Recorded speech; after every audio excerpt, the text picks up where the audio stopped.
What is up, everybody? It's Dr. Vibe here, host and producer of the award-winning Dr. Vibe show. Always, I like to say you're blessed, highly favored, a magnet for miracles, and a solution for someone's problem. 2018 Innovation Award winner, given out by the Canadian Ethnic Media Association. And once a month, I host online conversations for fathers that are co-sponsored by Dad Central, Canada's national fatherhood organization, and Dove Men Care. And it is August 30th, the end of August, coming to the end of summer. The sun's getting up later, but it's setting earlier. So the summer's beginning to wind down. But more importantly, it's the last Sunday of the month. And on Black Canada Talking, we are so blessed and highly favored to have our three friends back. So let's bring them in one by one. First up from Halifax, Elle Jones. What is up, Elle? Hi, thanks for having me back. What is up? I don't know, getting ready for the school year, and then, everything's online for everybody. So, well, not for the kids, but if you're in university, so that's like 10 times the work. And then just, as the summer winds up, I think everybody's kind of thinking where this momentum of the summer, all this protesting, all of this Black summer stuff that happened, how are we going to take that forward into the fall as work ramps up, as obviously the weather gets bad.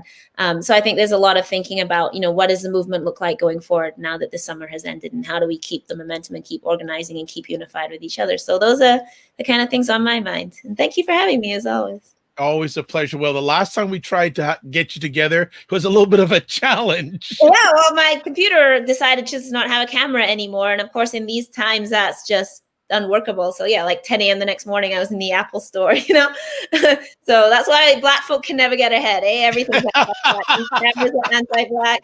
Computers anti-Black. Zoom is anti-Black. Couldn't get on. Well, it's great to have you back, and we're glad that you overcame that challenge. So welcome as always. Next up, he's not in Ottawa today. Actually, both our next two friends are not in Ottawa. So first up, Warren Clarke, where are you today? Oh, wow. Telling people where I'm at. Okay. Hi, everyone. I am in Toronto today, just to answer the question. Thanks again for having us a part of this monthly program, which is, learning for me and learning and trusting for everyone else. So I really appreciate being involved. Good. How has the last month been since we last chatted with you? I still have my hair on my head. So well, sorry, you got some catching up to do. All right. It's been positive. So I'm very humbled, very appreciative of the people I'm working with, and the great accomplishments that a lot of the programs that I've been working on is seeing some great strides to help the community in Ottawa. Excellent. And then our last but not least, Cesar is not in Ottawa either. And funny enough, when he showed his background, when he joined us, I said, I know exactly where that is. And I got on the right guess. So Cesar, how are you? I'm very good, Dr. Vibe. I'm very good, everyone. Hello, family. Hello, Elle. Hello, Warren. I'm okay. I'm good. Thank you. I'm in beautiful Niagara Falls on a romantic getaway with my partner. He deserves it. When we talk about supporting Black love, in the spirit of Black Lives Matter, Wakanda, and Black identity, brothers and sisters, of course, have to show that love, and including not just supporting Black businesses, but also showing good times to our loved ones. And that's why I'm not going to show the view for our friends, but let's just say presidential suite, Canada Falls. But you know what? We can all make it happen. It's not about Cesar. It's about all of us. We all got to make it together. Well, good. Well, we appreciate you, but we also appreciate the lady for allowing you to come on for an hour. So, well, we know who's in charge, Cesar. We know who's in charge. All right. The old Queen Latifah song, "Ladies First." You know what I'm saying? You know what? The Pan-Africanist view of love is never behind one great man, there's a great woman. That is Mama, of course. But it's always be next to a great man, there's a great woman. And the partner walks alongside me. She's just in the other room, and she made sure that I was here on time, because let's face it, Cesar time sometimes tend to be a little bit too much. I'm not gonna go there. Let's get into our conversation. Let's get at it, folks. First topic I want to chat about that's very interesting. There's a lady named Leslyn Lewis, and a number of Canadians may not know who she is, but you're going to know who she is in the very near future. She is actually a lawyer, a member of the Conservative Party. And just a little backdrop on this, the Conservative Party of Canada has elected a new leader named Erin O'Toole. He's a member of the Durham region, which is a little bit east of where I am right now. And on the first ballot, him and Peter MacKay, Mr. MacKay was supposedly the favorite. Erin O'Toole finished ahead of Peter MacKay. And then there was this lady, Leslyn Lewis, no political experience, Black woman. She got she was in third place. On the second ballot, Ms. Lewis gave all her votes to Mr. O'Toole. And that's how Mr. O'Toole became the leader of the Progressive Conservative Party. And I think it's quite interesting in the Canadian history, a Black woman having power in the Conservative Party. And folks, I'm not using blue because I'm a conservative, all right? So just relax on that, all right? I'm just using it as a background. So I just wanted to get your takes on that. This has been a crazy year all over the place, but I don't think we should not look into this and see what the potential effects down the line can be for Canada and Black Canadians. Who wants to start on that? Al, the honor is yours. Okay, because I'm the woman, is that it? I didn't say that. Well, I think there's a few points of view on this. I think the first thing I want us to think about is how it benefits the state when Black people are part of the Conservative Party, right? And I mean, let's also be clear that whether Conservative or Liberal or any other party, none of these parties are invested in the well-being of Black people. Just having Black politicians, Black leaders, does not mean that therefore the party centers Black people, puts our liberation first. There is no party in Canada that's going to like open the prisons and let Black people out. So I just want to be clear that I don't particularly have a partisan take on these politics in terms of I'm not particularly invested myself. That's a personal decision in the electoral system because I find change on the streets, right? I'm not saying I don't vote. Sometimes I do, sometimes I don't. I'm just saying that like I don't get into the whole like, okay, I'm in this party, I'm in this party, I'm in this party. I'm fighting for Black liberation. I will fight for it everywhere. But I think it's interesting, you know, for a long time, we've had a really strong Black liberal caucus, and it actually makes a kind of strategic sense for the state to also, for example, have Black conservatives there. What does that mean for us? What does it mean for our advocacy when we focus it at the state? So one thing that I think we get bound up in as advocates sometimes is that we focus on like lobbying the political party rather than on the continuity of activism. So we saw this when people were scared the Liberals weren't going to get reelected, and it was like, oh, but we like did all this work over the last 3 years to get Trudeau to acknowledge the decade and get this funding that we got. We got 25 million, and what happens if a different party comes in and we don't get those things?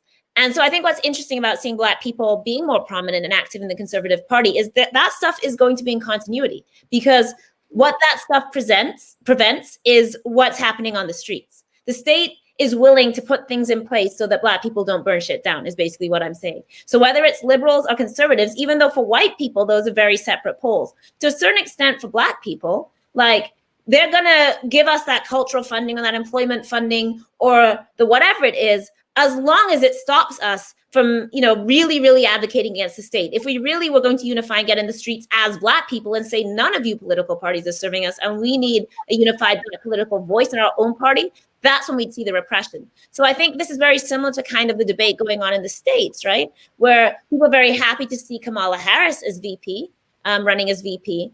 But there's a lot of debate over like her record as a prosecutor. You have Joe Biden, who wrote the crime bill. You have Kamala, who was a prosecutor. And there's a lot of debate over, she didn't pardon people with cannabis offenses. She kept people in prison. She prosecuted, truant parents. And that kind of record placed against the representation of having a Black woman. And people are having those debates, right? But when we think about what it means to be represented in politics, I think we always have to recognize that the neoliberal state system doesn't mind having Black people. If you're willing to still do the deportation, and if you're willing to still put people in prison, and if you're willing to still transfer wealth upward to the 1%, then it doesn't really matter what face it is. And so our challenge of Black people, and that's not that we don't support our politicians when they're serving us. I'm not saying that every politician is a sellout or every politician is against our interests. What I'm saying, though, is I've never believed that our liberation can be bound up in that. And we saw that under Obama, because we're not ultimately they're not the president of Blackie Land. They're the president of the colonial nation of Canada, or the US, or the prime minister of the colonial nation of Canada, or the leader of the colonial conservative party, or the whatever minister in the colonial liberal party. And so I think we get really bound up in this notion of representation, that we need Black faces, but what we actually need is Black unification in a political voice. We need a unified political voice, and that doesn't matter if it's in the Conservative Party, Liberal Party, NDP, Communist Party. If we don't have, as a community, which we don't have a real organized way of presenting our policies, of fighting together. We'll have, a million meetings, and we have this policy and that committee and this and that. So like we said 50 times, we want to abolish minimum sentences, but we're still not doing the work to abolish minimum sentences because we can't actually really push that. We're always perceived as poor and powerless, right? So the challenge, this is a long answer, so I'll wrap it up. I guess what I'm saying is the challenge isn't having one person as a leader of Conservative Party or one person as a minister, coming to a quota in cabinet.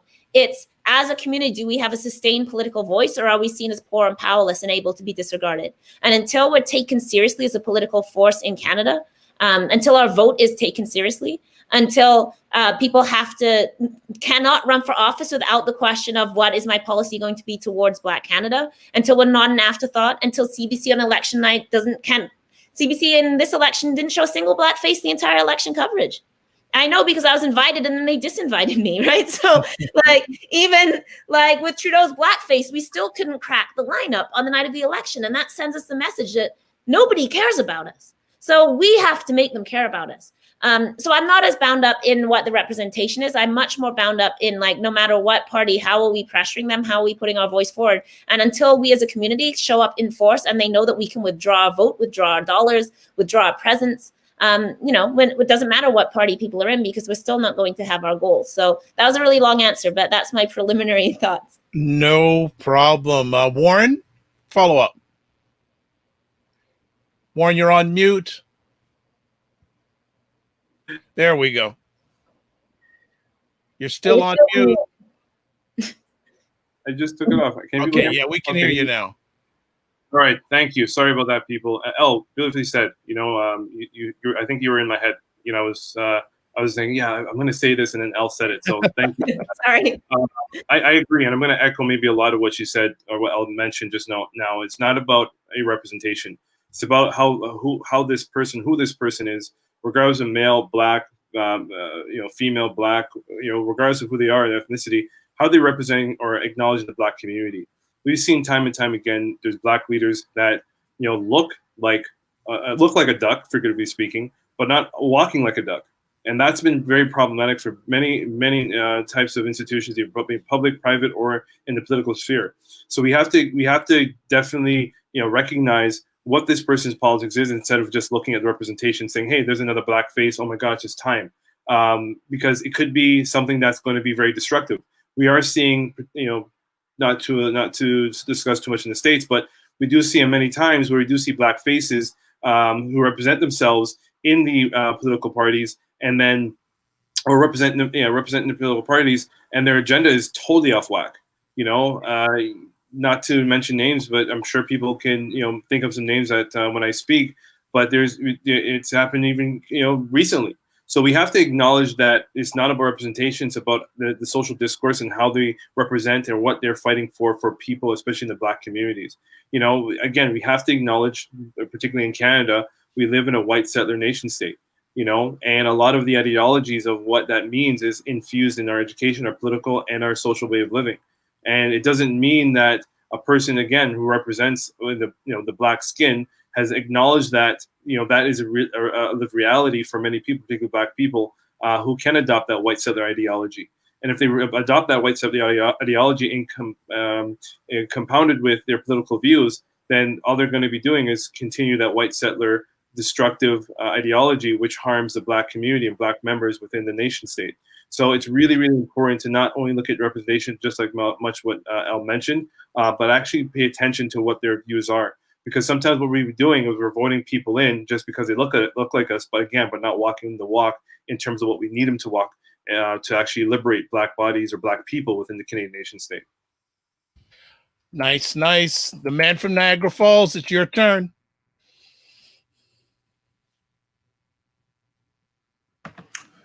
Thank you very much. Al and Warren, really, I echo what you guys said.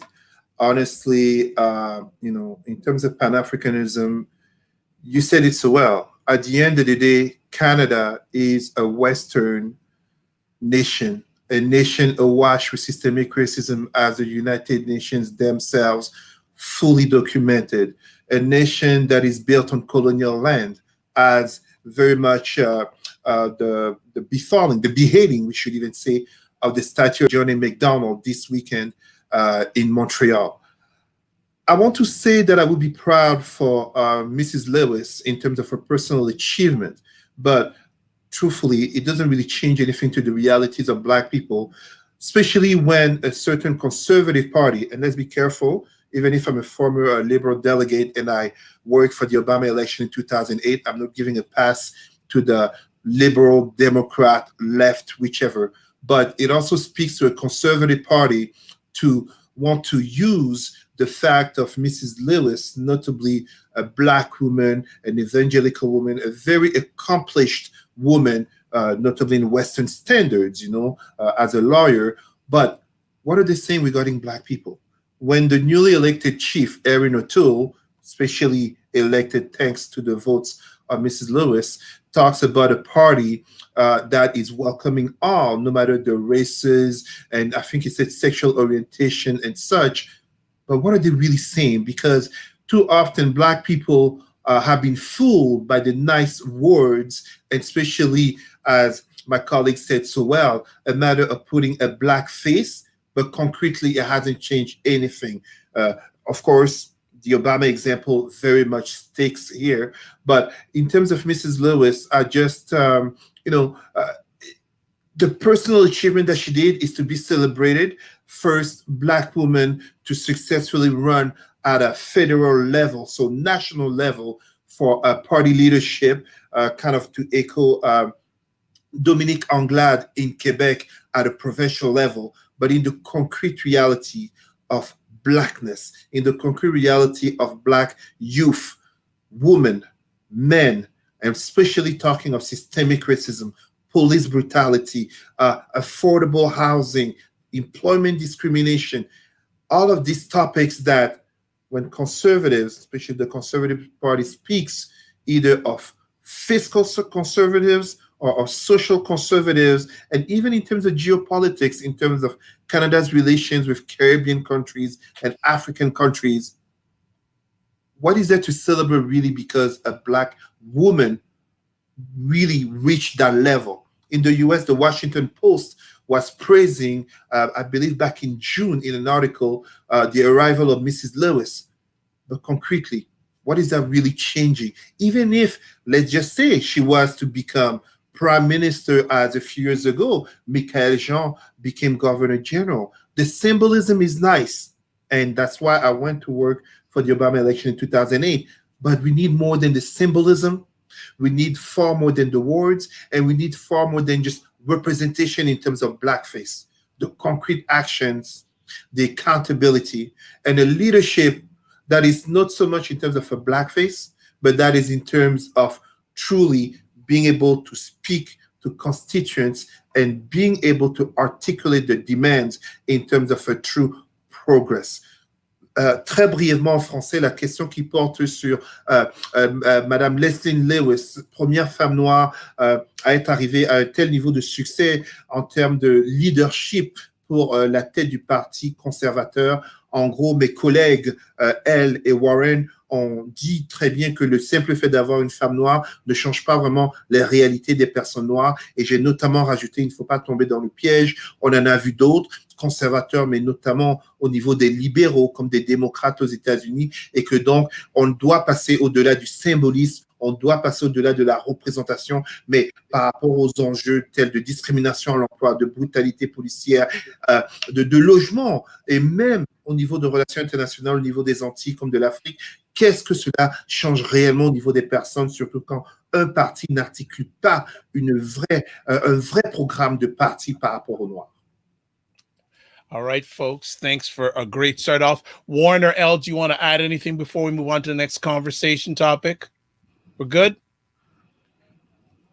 You're muted again, Warren, but you're okay. There we go. It's all good. It's all good. Well, this is going to be, I guess, the next parts of the rest of our conversation is going to be very heavy in regards to two significant incidents. First of all, a week from today, Jacob Blake. We know, well, if you don't know about this story, your head is in the sand. I'll just leave it short and sweet that he was approached by police without being armed and was shot 7 times in his back. And he's still in hospital. He's paralyzed from the waist down. During his time in the hospital, there was a part of his time he was handcuffed to his bed. Then during the week, we had the NBA players basically boycott playing games in the playoffs. They're back playing now. They allegedly made an agreement with the owners to help move social justice through the NBA. Folks, what do you have to say about this incident? It's really disturbing, heart-wrenching. Who wants to go on this conversation piece first? I would like to. Go ahead, Warren. Sorry, I don't mean to dominate. I don't want to take up too much of my space when I want. Go ahead, Warren. Take your time, please. It's compounded the fact that, well, first the fact that we're witnessing another black male in the United States being gunned down at extreme aggression by the state. My issue is with the NBA. And I'm a huge NBA fan. I love me some Lakers. I love me to watch me some LeBron James. It brings me so much joy when I see someone getting dunked on. I don't care what their politics are. I see that happen. I'm just like, good for you. You shouldn't have been in the paint. Good for you. But when it comes to taking a stance and knowing that this is not the first time this happened in the United States, and I can bet my dollar, and I don't want this to happen. I'm not wishing this to happen, but I can bet my dollar it's going to happen again, because this has been an ongoing issue in the United States of America. And if they are not recognizing the trend here of killing countless black bodies in that country, and them thinking they're going to take one night off to disrupt white settler capitalist neoliberalism nonsense, think again. It's not going to do anything. You know what I mean? They have signed the contract, and I'm going to sit straight up and say it. They've signed the contract with the devil. That's what they've done. And they've recognized that. They've shown that to the public. That, you know what? Yeah, we're going to put on some shirts. Yeah, we're going to put up our fists. Yeah, we're going to take a knee. But you know what? We'll take a day off. We're going back to get that money. That's white capitalist money. So in order to really disrupt what the heck is going on in that country, you need to shut it down. Elle, I have to apologize to you. You know, I really do.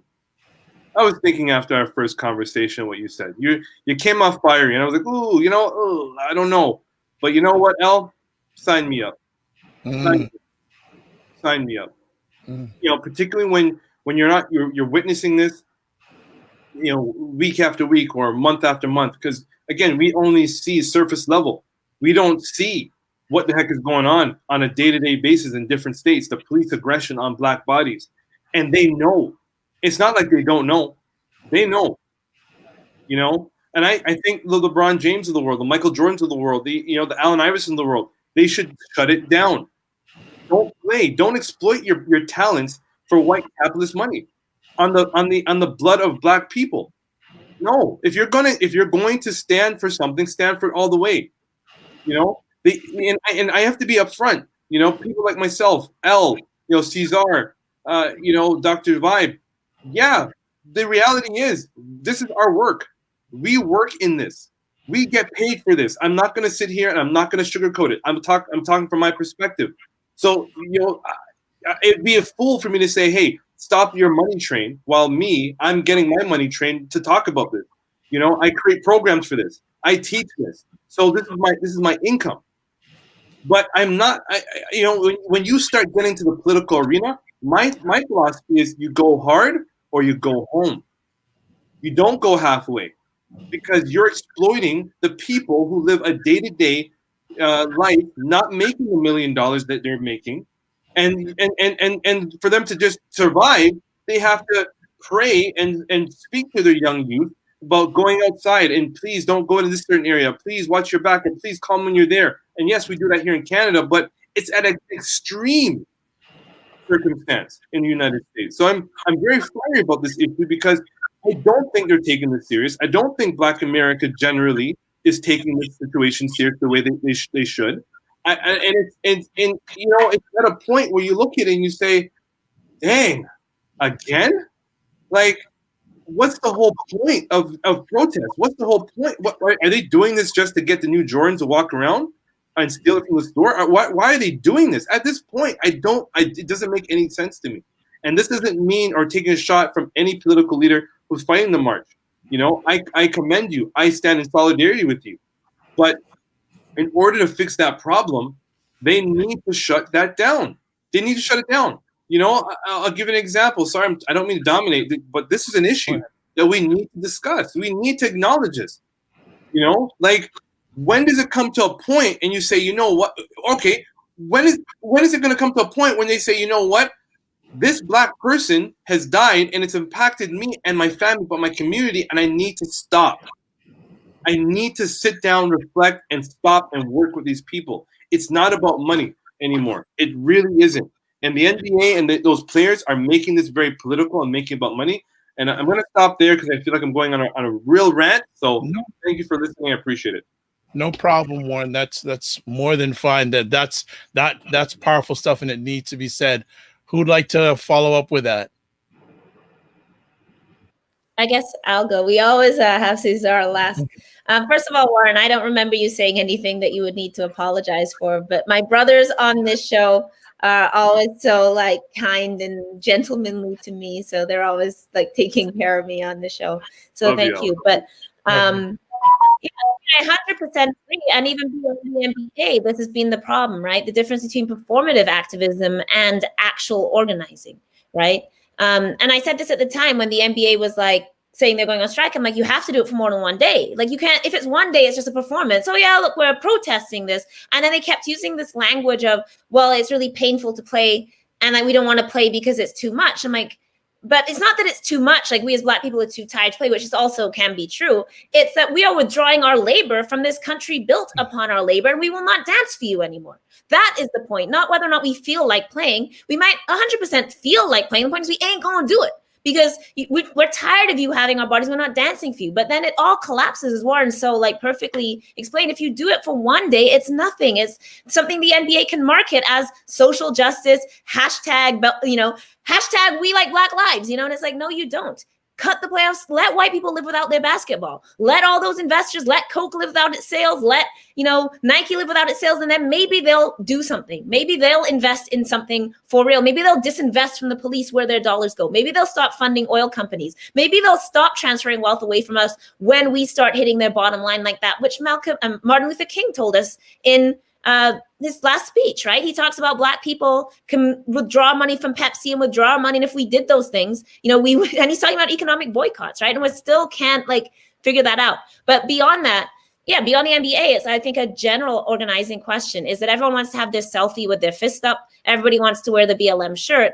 And then nobody wants to live out the consequences of what it actually means, what it means to be here all day, every day, when our people are getting evicted from housing. That's organizing. We have to be organizing against that. You know, when our mothers are getting their babies taken off their breasts in the hospital, where are we then? We have to organize against that. We have to organize in the courts. We have to organize, in the businesses and in the boardrooms. Everywhere we are, we have to be organizing 24/7, and we have to outwork them because white supremacy doesn't sleep, so we can't sleep. So you can't just like, you know, be there one day, put a fist up and say, yeah, you know, we're protesting, and then walk away. That's not a protest. That's a hashtag. And that actually works for, as Warren said, it actually helps capitalism because now the NBA actually gets to look woke. Do they still have their racist dress code though? You know, like you can't even fight the racist dress code and the NBA is going to be fighting police?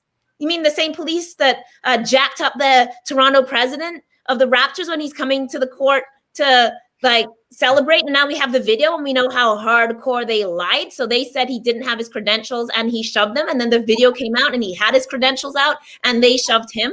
So shouldn't the Toronto Raptors have boycotted then? Like, your own president got jacked up by the police as you won a championship. And like, and what?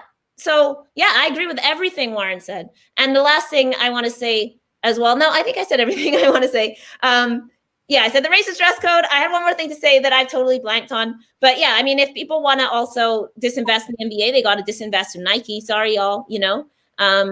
I know that, you know, Jordan famously said, you know, Republicans buy shoes too, but that's exactly it. So even if the NBA was to stop, like if we're still wearing all that NBA apparel, we're still funding them. Oh, I know what I was going to say. I was going to say, let's big up the WNBA here, because them women have been going way hard. It was the WNBA that was wearing the T-shirts that has been protesting, taking a knee all season. And I think it's pretty clear that their activism also worked to inspire the men to take this activism, which nothing against the woman. We all know that women's sports is less than like 1% of ESPN and 99% is men's sports, right? So no matter what women are doing, it will take the powerful men with the money and the prime time outside of people like Serena or whatever, you know, to make this happen. But I think we also really need to acknowledge here that WNBA has been going really hard on this, really, you know, somewhat unnoticed, and have been taking a much more radical path. So yeah, that was the last thing I wanted to say.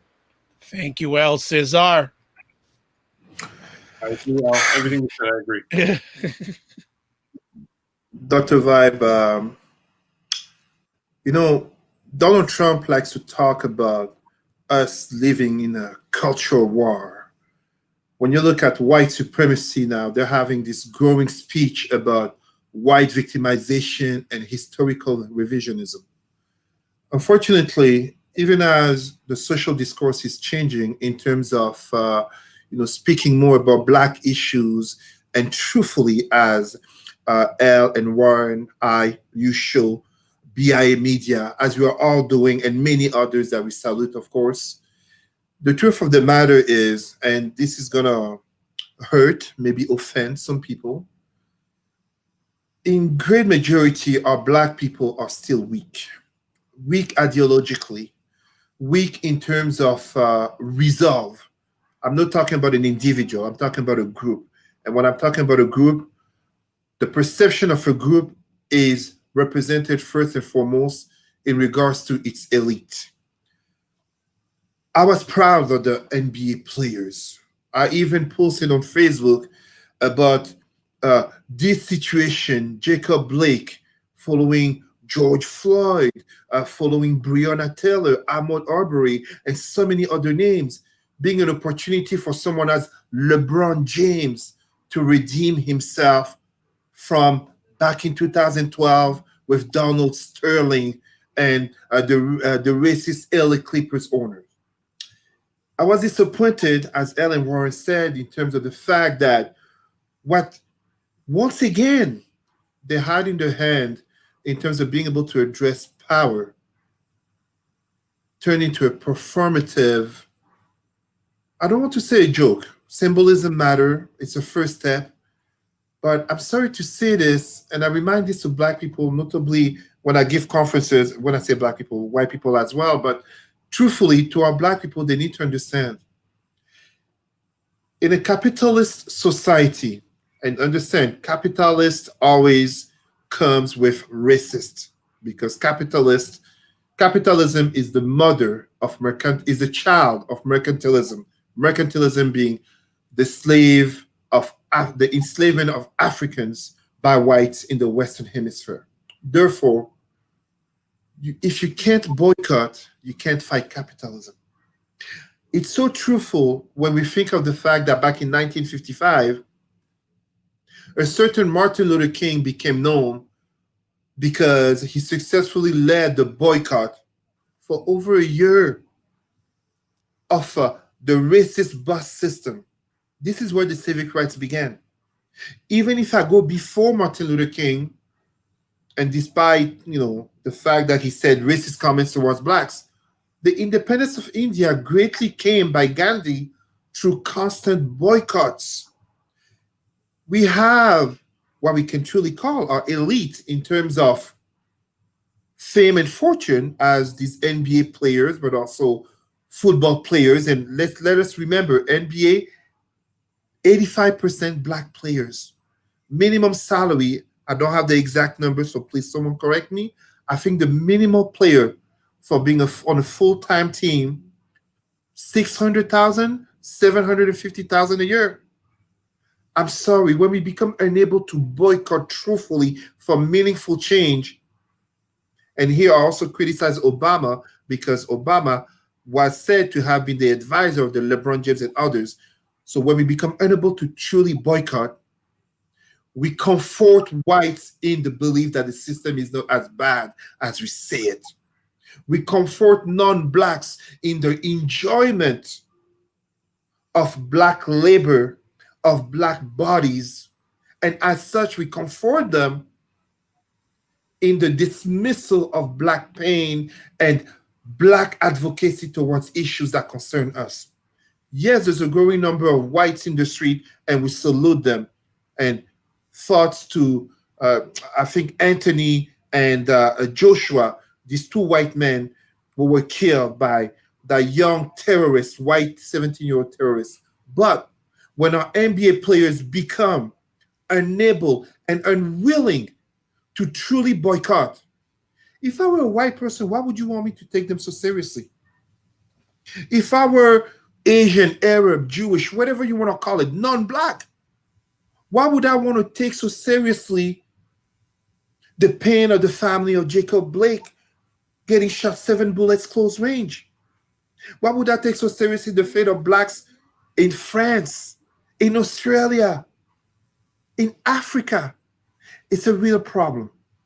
Very quickly in French, la question porte sur le boycott des joueurs de la NBA. Et pour dire ça de manière très brève, elle et Warren l'ont très bien dit, un boycott qui n'est pas concret et qui n'est pas dans la durée n'est rien de plus qu'un acte en performance. Et dans ce sens, ce qui arrive est tout simplement le fait que les joueurs de la NBA, que j'ai soutenus, notamment en disant que LeBron James avait une chance de venger ce qu'il n'a pas fait en 2012 avec Sterling, mais en fait, un boycott de 2 jours. Mais non, c'est pas un boycott, ce n'est qu'une performance. Et donc, en ce sens, il faut que, par rapport à la communauté noire, et notamment les élites noires, qu'on parle vraiment d'une conscientisation idéologique. Et conscientisation idéologique dans le sens où les Blancs, les non-noirs, dans la vaste majorité, ne peuvent pas nous prendre au sérieux si dans un monde capitaliste, qui est l'enfant du mercantilisme, donc la traite des Noirs par les Blancs en Occident, dans un monde capitaliste, les Noirs sont incapables de boycotter, alors qu'en 1955, Martin Luther King, et même en 1947 avec Gandhi, c'est pas le boycott qu'ils ont réussi à avancer leur cause. Donc, c'est vraiment une grave déception, une remise en question qu'on doit oser faire pour pouvoir avancer. Thank you, all three of you. And there is a follow-up question from the audience that I'm going to ask you for responding. But Cesar, just to update you, the minimum salary in the NBA is $838,464, and that was from the 2018-2019 season. So it's probably even higher than that right now. There is 2 comments here. First of all, Diogene. I hope I got your name right. Forgive me. Diogene. NBA and NFL Black don't own their teams and their leagues. That's why they can't take any action. Absolutely. Ownership is a huge thing. And then Yuri is saying, I agree with Cesar, but a question for everyone. Do you think white companies will help Black people in doing something constructive? Short answer, any short responses before we move on to our next comment? Yeah, I do. Go ahead. You do? Diogene, thank you for your comment. I appreciate that. I'd like to address the question, the comment, and then the question right after. I appreciate you saying that's why they can't take action. I disagree. Like I mentioned, it's what happened. I think it was in 2006. Mike Tyson went back in the ring, fought I say this respectfully. It was a white male or Russian. I can't remember his ethnicity. And I know his race was white, but I can't remember his ethnicity. And he took one punch from Mike Tyson. Boof. He looked up to the stars and he said, "Nope, that's it. I am done." And he walked out the ring. The entire stadium booed this man. All right. Now let's think about things critically. I go to the gym. I work out. Yeah, I have a little bit of a boxing background. Nothing to say like I can get in the ring with anyone, but just for fitness, right? But if Mike Tyson was to say, "Hey Warren, like I'll fight you for $2 million, $3 million," and knowing that he can punch with the power he can punch at, my answer is no. I'm not doing it. I may not get up. The point I'm trying to make here is, and I may be comical, but I'm trying not to. I assure you. If you get in the ring, you put one foot in that ring. Be prepared to fight. Be prepared to fight. Don't open your mouth and then say, "Well, I can go only 25% of the way." That doesn't make it. People like myself, Cesar. I'll speak about myself exclusively. I've been doing this for 10, 11 years, not getting paid majority of those years, fighting for what I believe in terms of supporting the marginalized Black communities, specifically Black men. I didn't get paid majority of those years. It's only being turned around because the higher I've gone in education and the more I've been able to assert my critical thinking and ways of programming that has afforded me now to be paid for the work I'm doing. Colin Kaepernick is an example of that. He took an L. He got in the ring. He said, "You know what? I'm better than myself," and he took an L. Let's be real. When he took that knee during the national anthem, he lost his career as a football player, and he's been fighting ever since. But one thing he's been fighting is the fight against Black liberation in the States. So no, I don't agree. I don't care who owns the team. You get in the ring, you want to fight, be prepared to fight, or be booed. And I am booing those who got out the ring before the end of the 10th round or 12th round. Now, the last thing, I don't mean to dominate because I know we're... No, stop apologizing, Warren. Go on. Thank you. I just need to hear that acknowledgement. Thanks, I appreciate you giving me that confidence there with the hand gestures.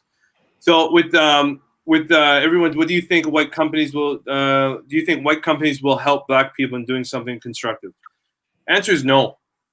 The answer is no.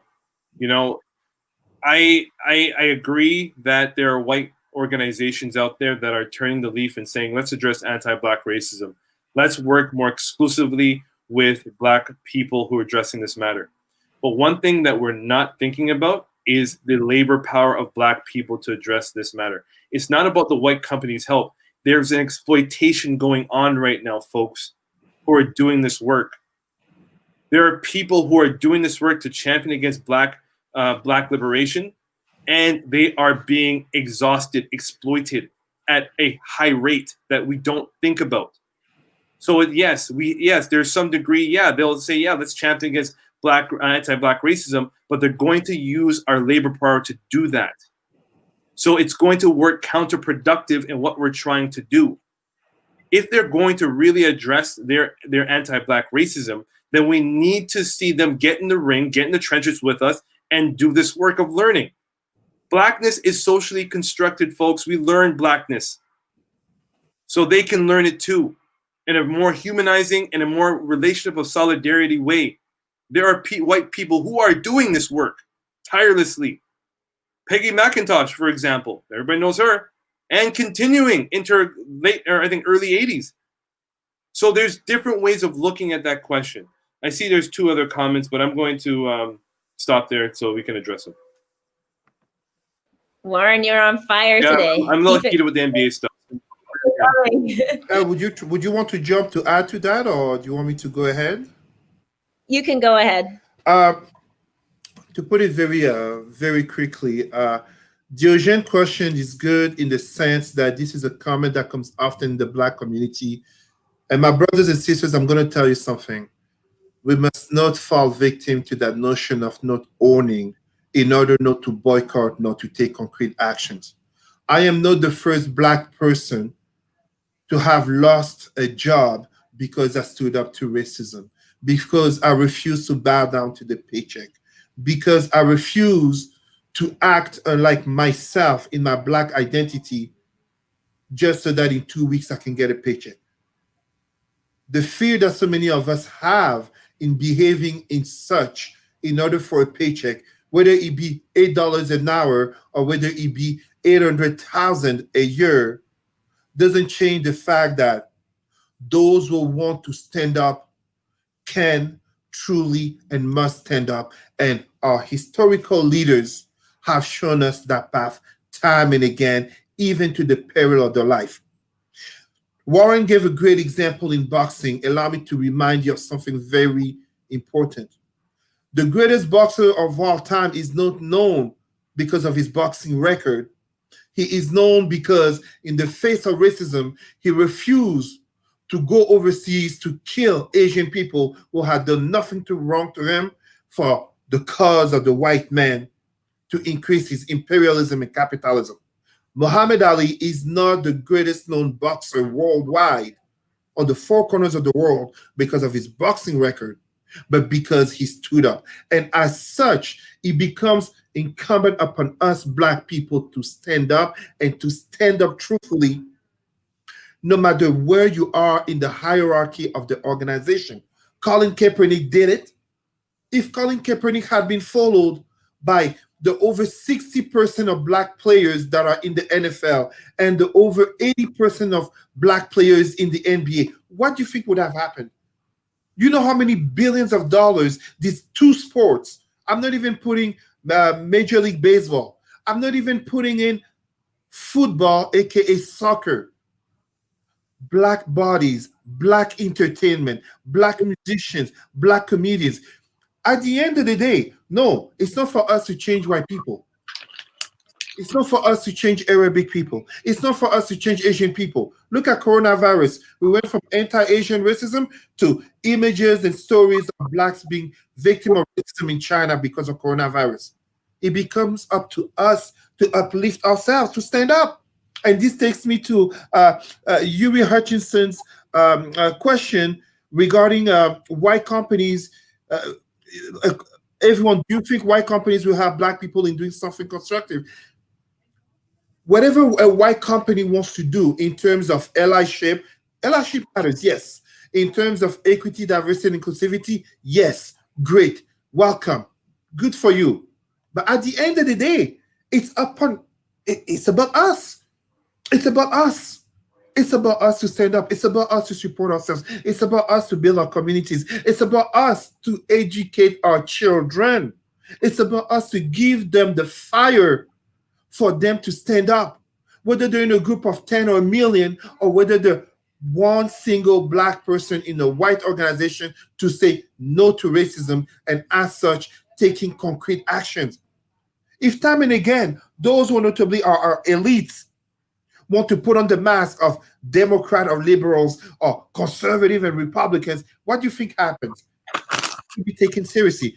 Très brièvement en français, c'est tout simplement le fait que l'excuse de ne pas être propriétaire des équipes telles du football américain et du basket, oui, on l'entend souvent, mais ce n'est pas une excuse. Pourquoi? Colin Kaepernick l'a prouvé. Tout comme il y a de cela des années, le plus grand boxeur du monde connu est Mohamed Ali, non en raison de son record, de son nombre de victoires, mais parce qu'il a osé se tenir debout contre le fait d'aller enrichir l'impérialisme américain, le capitalisme américain dans une guerre qui ne le concernait pas. Donc, c'est à nous, nos familles, nos communautés, de se créer, de se tenir debout. D'autres communautés le font autour de nous. Les Juifs, les Chinois, on ne les voit pas protester parce qu'ils représentent une force réelle. Ils représentent un poids concret. Et en ce sens, ce n'est pas aux compagnies blanches de nous sauver. C'est bon pour elles de participer, mais ultimement, c'est à nous-mêmes de nous auto-gérer, de nous auto-construire. C'est vraiment ça qu'il faut comprendre. And just one very little thing, no matter how many Black Lives Matter t-shirt Nike will do, or the NBA, NFL, MLB, even, how do you call them, the NHL. To what extent are they willing to address the exploitation that they do of poor workers, including white workers, but also of those overseas, abroad, making Jordan shoes, for example, that cost $200 in stores here, and sometimes we have Black youth who die over these shoes, and yet the real cost of values in terms of the labor is $15, $20.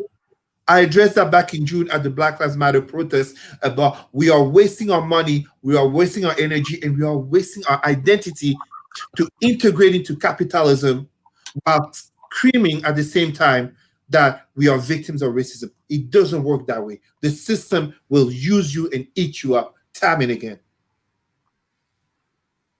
Okay.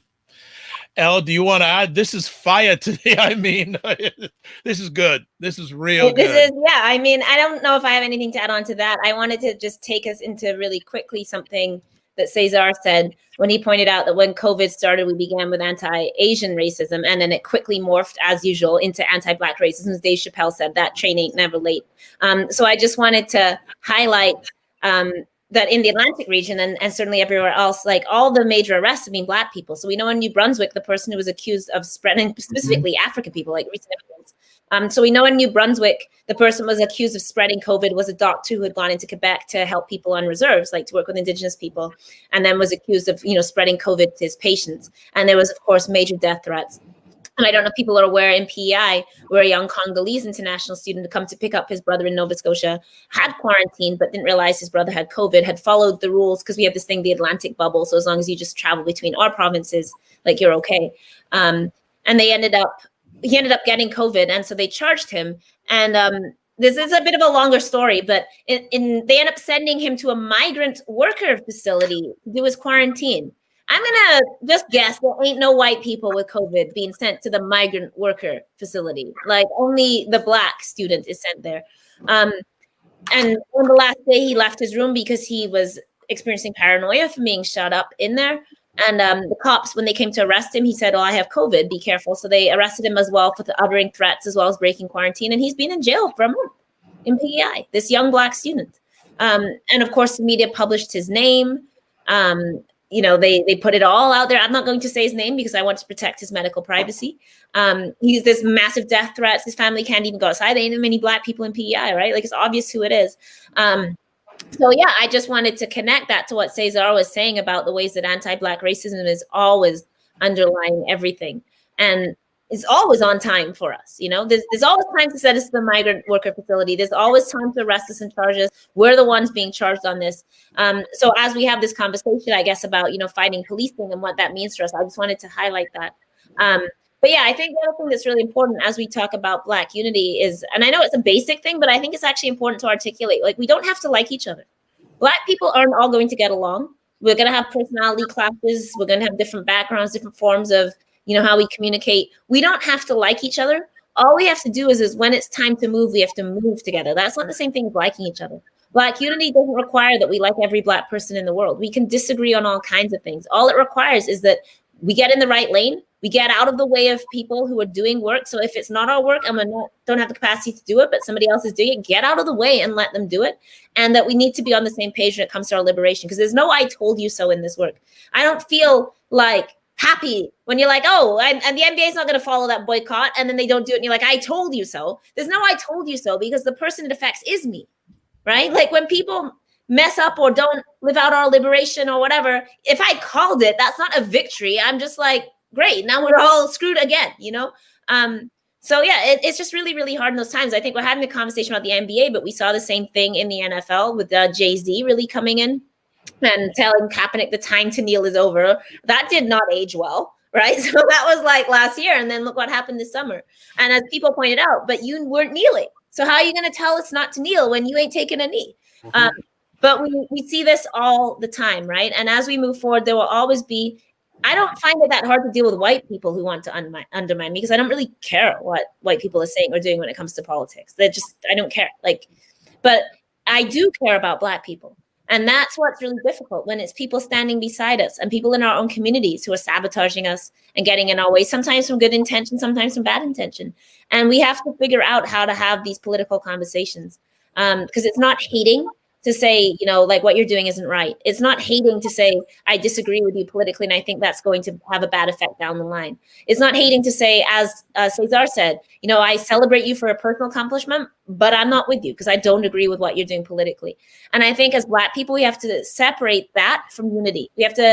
We think unity means we have to agree publicly all the time, and it's like wrong and rude if we disagree. And in fact, we have to disagree vehemently and with principle. But what we need to do is do those things so that we can move forward. So I think Cesar and Warren have been on fire today. Obviously, sports is the place to go for conversation with Black people. When they leave home, they get more on fire, right? When they're away from Ottawa, they loosen up. Right? That we're living out, right? But I mean, we see like, Black Panthers passed. Like, there's just some, like, it tells us that that we have to meet culturally. We have to be ready to meet these moments as well, right? I really liked Warren's analysis of, if you're going to get in the ring, and Black people have found our power for a long time through culture. When we're denied other forms, when we're denied our name on a check, we've always had our body, right? We've always had our style, how we have swag, how we wear our hat. Willie Mays wearing his hat back is an expression of Black resistance. How we caught the ball, how we walk into a room. These are things that for centuries, when we denied everything else, we're like, me make my body my canvas, The very thing that you hate about me, my Blackness and my body, is going to be the thing. So culture is outsized for us. It's more important for us than other people. What Kanye West is doing isn't just something we can dismiss and say, well, that's just foolishness, because it's so central to the only places we've been allowed to have power. And you see that coming out in these conversations. So we have to have a real question about, what does our culture mean to us? And do we continue to invest in pieces of our culture if they cannot meet our moment? And how do we put pressure on our celebrities and people to make sure that they're representing us, not just for the music video, but every day on these streets? Like, where's their money going? What are they investing in? So we're gonna move on due to time. No worries, it's okay. I'm gonna read comments because and just quickly, because we're gone a little bit over time, but I think it's been well worth it today. I think for everybody who's watching this or listening to this live on the replay, Real Dan Django is saying, I hear you, but shouldn't it be up to Black people to show white people that they've been wrong in how they treat Black people and other people wrongly? And then he says, white people aren't stupid. They know what they've been doing. He also says they probably won't admit it. Yuri says, you're not only their investment, they will put in a little money and yes, exploitation for more money and to keep you being a consumer and buying from them to keep Black business still under the mat. Like Cesar said about capitalism, marketism. They make more money by investing into you. Yuri also says, why are they helping us now and not before? We have been saying this since the 1960s and have been around for hundreds of years. We've been saying that for longer than 1960. And then Real Dango 411 says, exactly, as a whole, we have to work on ourselves. No, not to buy new shoes, a new hat, or tattoo. We have to educate ourselves. Well, Elle had mentioned in her last take about cultural and the Black world, and I think the world lost a cultural icon. And last Friday night, I was actually listening to some music by one of my favorite DJs on IG Live, and the notice came out that Chadwick Boseman passed away. And for those who don't know who he is, well, let's put it this way. If you don't know who he is, again, your head's in the sand and maybe in other parts. I ain't going to go there. But he was a star of a number of films, Black Panther, also Jackie Robinson's story, also Thurgood Marshall, who was the first Black Supreme Court Justice of the United States, and died at 43 years old after battling colon cancer for 4 years. I think it would only be proper to get each one of your takes on the loss of this gentleman and what potential impact, what impact does it have on the Black lens? Who would like to go first? I'll go. Oh, sorry. I have one thing to say, so I'll go first and then they can go longer. I saw this great post that just said, consider that this man had stage 4 cancer and nobody in his crew gave it up. So they're like, that tells you what kind of person he is, that he had people that were that solid around him, kept their mouths shut for years. I mean, this was years that he was ill and we never heard about it. And I just thought that was so true, to be the kind of person that has crew around you that will ride for you like that and keep your mouth shut and be that solid, so that it came as a surprise. I think that is a testament to the kind of man he must have been. Obviously, I don't know him personally, but we know by the people around you, we know by the behavior around you. And that kind of integrity in the people around him, I think, speaks highly to the man that he was. And that's all I have to say there. Thank you, El. Who's up next? I'll say, again, I'm not going to take up too much space on this because, it's more importantly to acknowledge, but not to dominate. I think it's going to be a great loss. I think, it shows his true testament to his commitment to Black America and Black people worldwide. For him to be ill for the last 4 years and dealing with that and still being able to work and inspire people, it says a lot about his character, who he was as a man, and what his values were. None of us could ever understand what he was going through. We can only speculate. We can only try to understand, but to actually get a true understanding of how he felt and what he was dealing with mentally and physically. Obviously, we would never know. I saw a post. I saw a few posts on Chadwick Boseman, and one post really caught my attention where, an internet troller, as there are many as they are, was commenting on how skinny he was looking in April, and making fun of him. And not once did he clap back or did you hear anything from him. It was just so sad just to know, like, people judge people based on a person's book, which we generally a lot of people do, but don't even take an opportunity to say, hey, maybe something's up, or maybe I shouldn't make a comment. Maybe keep my comments to myself. And for him to not only hide his illness the way he did respectfully, he also gave back to the community tremendously. Not monetary necessarily, just by showing up. Like, think of it, you're battling cancer, colon cancer. I don't know what that feels like. I don't know what that respectfully said. And he's gone to sick kids hospitals in the States who are dealing with cancer, and still put on the Black Panther persona, and to inspire these young people, regardless of what ethnicity or race they were. I saw the post, and we have there's a learning from that. I think I think that it shows us how to be humble, how to appreciate life, and give back and pay it forward. So I'm gonna stop there. Again, I don't want to dominate, but that's all power to the Black Panther. Cesar, you'll finish up. I don't know what to say. Let's start with the truth that many won't want to hear. If Chadwick Boseman, in terms of the impact that he has created through a Black Panther Wakanda, as Warren said and Elle said, stage 4 colon cancer, still being dedicated to the sick children, dedicated to the people, giving the speeches in terms of identity, being basically the, if I can put it that way, the prodigal son of Denzel Washington, in terms of continuing his work of proper, truthful, historical Black representation, even in fiction, the symbolism and the impact that he had left. 2,000 years ago, Chadwick Boseman would have been a Messiah character. He would have been a Black Jesus. But he existed. And he's leaving us with what I could say. I mean, I'm going to take a very small example. I discovered him in 2013 with the movie Jackie Robinson, 42.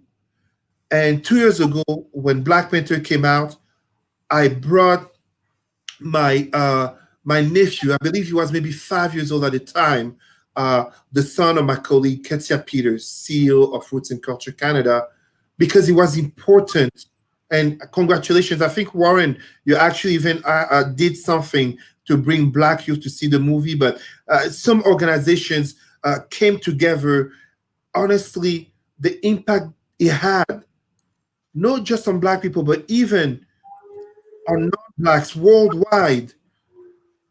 Yes, it's fiction, but the fact that he played this role, and whatever the criticism that some may have regarding the movie, Black empowerment, Black spirituality without churches and mosques, Black love, the respect and dignity of Blacks towards Blacks, addressing the very psycho-emotional issues and impacts of slavery and colonization, addressing geopolitics, addressing Black intellect, Black innovation, Black scientific creations.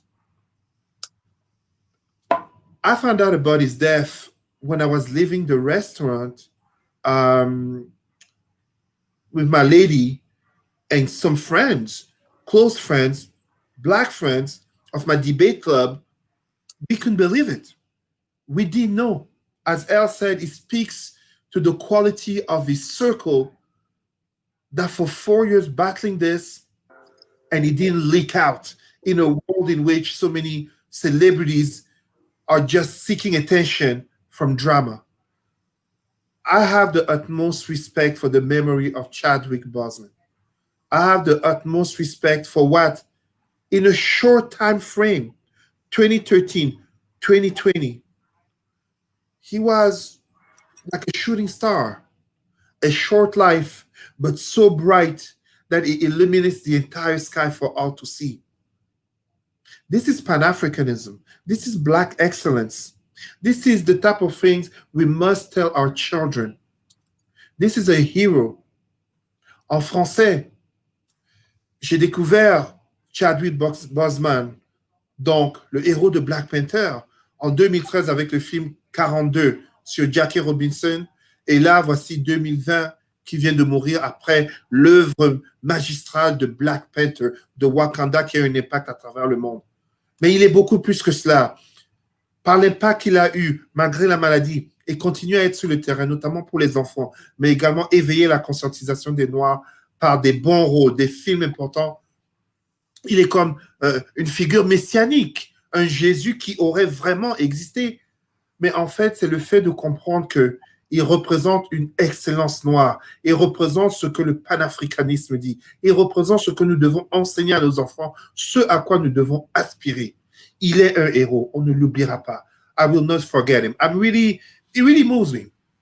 It really moves me, honestly. It really moves me because I also have chronic health issues and nothing to compare, but I'm just so amazed by him. So absolutely amazed by him. Je suis très ému et très impressionné, sincèrement. Great man. Thank you. Thank you, friends. Fantastic done today. I think I'm going to add a few things before we finish off today. First of all, he did have colon cancer, but I want to inspire and tell Black men, go to your doctor. Please. There's at least one other person in the world that's counting on you, and health is very, like, we all hear the thing, guys don't like going to the doctor. Well, Black men, it's even deeper. So I just want to put that out there. And I have a few more comments, but I'm just going to make sure I give the roll call for everybody, saying thank you to Dave. Thank you, Real Dango. Gary Campbell, thank you so much for taking the time to drop by. Yuri. We also have Diongine, Moringa, Ottawa, Leslie Yaffa, and others. Thanks so much for watching live on the replay. One other thing I will say, and a lot of the conversation this evening was in regards to what Blacks need to do. And a gentleman, I won't give his name out here, but he does speak a lot, and I catch some of what he says. And he says that Blacks will not move forward until they have control over three areas: media, education, and business. And he also says that maybe we should stop putting money into Nike and invest in our own communities and help some of the activists like that are on this platform right now, because they're doing the work. We have to question if organizations like Nike are doing the work for Black people. Maybe we should take some of our dollars we spend on those products, invest it in our people in the front line that are making positive differences for generations to come. My name is Dr. Vibe, host and producer of the award-winning Dr. Vibe Show, the home of Epic Conversations. I'm the host of Epic Conversations, 2018 Innovation Award winner given out by the Canadian Ethnic Media Association. I am the host of Epic Conversations, and it's the home of Epic Conversations. Also, I actually want to read just two more comments because I don't like to leave people's comments out. Gary says, appreciate the panel, good discussion. Change begins with us. Until we have more candid discussions, quote, in-house, unquote, we won't have unified political voice to improve the Black experience. And Dave says, we got to make some better health choices. We're going to need all of us in this fight. Very much so. If you want to touch base with me, best place to go is my website, thedrvibeshow.com. And as always, I like to say, live your life as a dream. If you can dream it, you can make it. Sometimes you have to get small to get stronger. Block assumptions, then aim bigger, aim better, aim higher, aim wider. Thanks to BIA Media for another excellent production job. God bless. Peace be well. Keep the faith. Walk good. Bye, everybody.